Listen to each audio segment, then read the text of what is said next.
Which brings us at last to the moment of truth. The evidence points to someone inside the house rather than outside the house. I got nightmares in my head, I fear thoughts build up until I can't feel. My mind fills up into a creature, and it haunts me somewhere much deeper. I got nightmares in my head, I fear.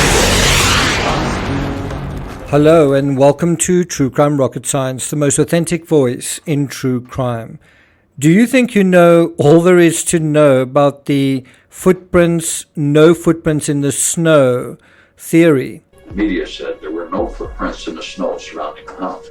That was Lou Smith's voice, and it's right, the media did say that.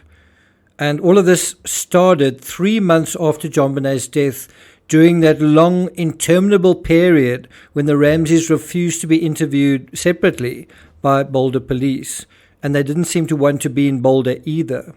And that was when Charlie Brennan from the Rocky Mountain News got his big break.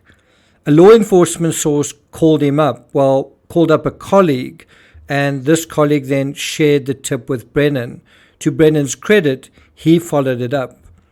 Now, the police noted in their initial report that there were no footprints in the snow outside the Ramsey home the morning after the murder, and this made it unlikely that an intruder had entered the home. And that's the front of the house, and there's a great deal of snow.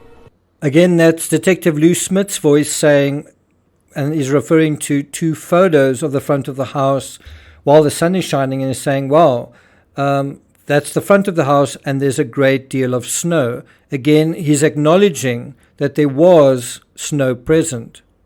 The part that I think is important to note is that the police said in their initial report, it wasn't just something that somebody thought about or mentioned in passing. It was actually written down in the initial report that there were no footprints in the snow outside the Ramsey home the morning after the murder. I think this is quite significant.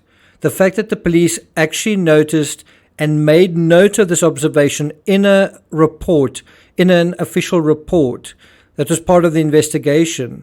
This means it wasn't a rumor or a throwaway opinion or an easily dismissible point, not nearly as easily dismissed as Detective Lou Smith would later claim, using photos from the scene, but photos taken much later in the day. And here's why. Before we get to that, if you haven't subscribed to the channel, please do. By the way, if you're finding this analysis worthwhile, it's dealt with in a lot of detail in my book, The Day After Christmas, the first book in the trilogy of that same name. If you find this analysis worthwhile, please like, share, leave a comment. You can also hit the thanks button, and let's get started. So how did Charlie Brennan respond to this leak, this tip?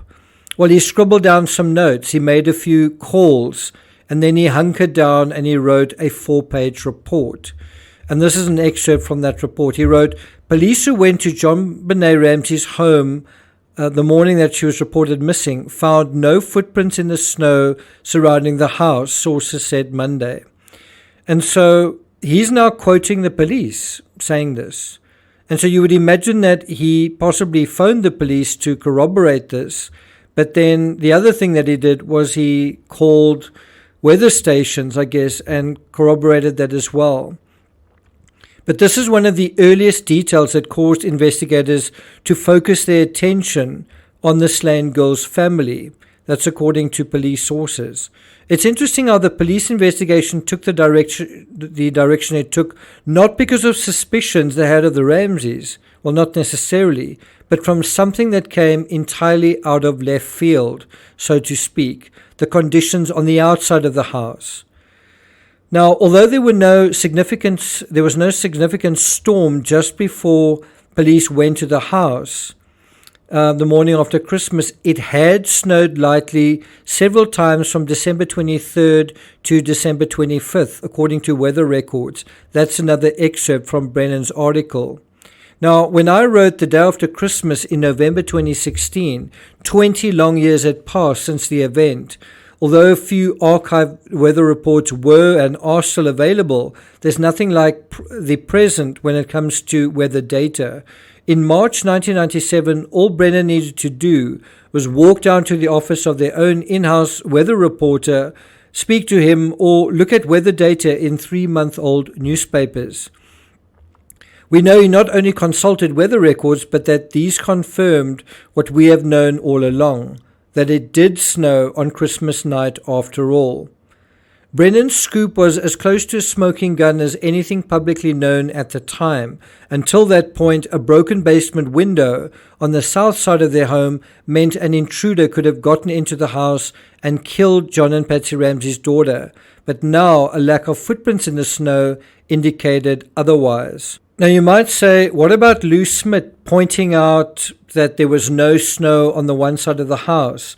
Well, if very light snow fell, and these photos were taken by a photographer the next day after the sun had come up, the question is, when did he take these photos, and had the sun not burned away some of this very light snow? So we're not talking about very, very thick snow, but you wouldn't need thick snow for there to be an impression of no footprints. I've even said in the past, a thin layer of frost would be enough for that to still be the case. But think how ironic this is from a narrative perspective. No footprints in the snow, so nothing breaking the snow line, and then a broken window. You can't have a broken window and an intruder going through it without also having broken snow. So the problem was a serious mismatch. Unbroken snow, broken window. Now, Charlie Brennan's findings made national headlines. Did you know this? His findings appeared in publications such as the Milwaukee Journal-Sentinel, the Chicago Tribune, the Atlanta Journal-Constitution, the San Francisco Examiner. Even as late as 2014, CNN was still reporting on this. Even the New York Times reported on Brennan's findings. These papers' combined readership is 2.5 million readers. In all, 23 publications and news programs picked up Charlie Brennan's report, according to a search on the LexisNexis database. And so one can clearly see just how quickly public sentiment against the Ramseys was building up. And so his no footprints in the snow scoop solidified Brennan as an important force on the Ramsey beat. If you think about it, Brennan's big break, perhaps the biggest break of his entire career, perhaps it was this one, his report on no footprints in the snow. When journalists from national publications began parachuting into Boulder to get their share of the action of this big story, such as Vanity Fair's Anne-Louise Bardach and Lawrence Schiller, who had been commissioned by the New Yorker to cover the Ramsey murder, Brennan was the man they called. In fact, when Schiller decided to expand his New Yorker article into a book, he hired Brennan to help with the reporting. Brennan won't say how much money he made from collaborating on Perfect Murder, Perfect Town, but the hardcover and paperback editions both reached bestseller lists. Brennan effectively became the go-to guy for other media who wanted to get their foot in the door in terms of covering the Ramsey case. Did you realize just how huge the no footprints in the snow thing was? In and of itself, of course, but also the leak that arguably made Brennan's career. Now, although Brennan was beginning to enjoy the national exposure, the New York Times was reporting his discovery. Larry King Live was calling, his scoop would soon quietly fall apart. And yes, it did. But was it right that it did? Or was arguably the biggest break of Brennan's career, the break that arguably put him on the map, bogus to begin with? What do you think? Well, that analysis is dealt with in Chapter 17, Part 2, of the Day After Christmas. I'm not going to take it further than that, but a request was made for me to explain why did John and Patsy, when the police were in the home early that morning, on the 26th, why were they in separate rooms? What was that all about? Would you guys like me to share my opinion on that? If so, let me know in the comments. Thank you for listening, and I'll see you guys next time.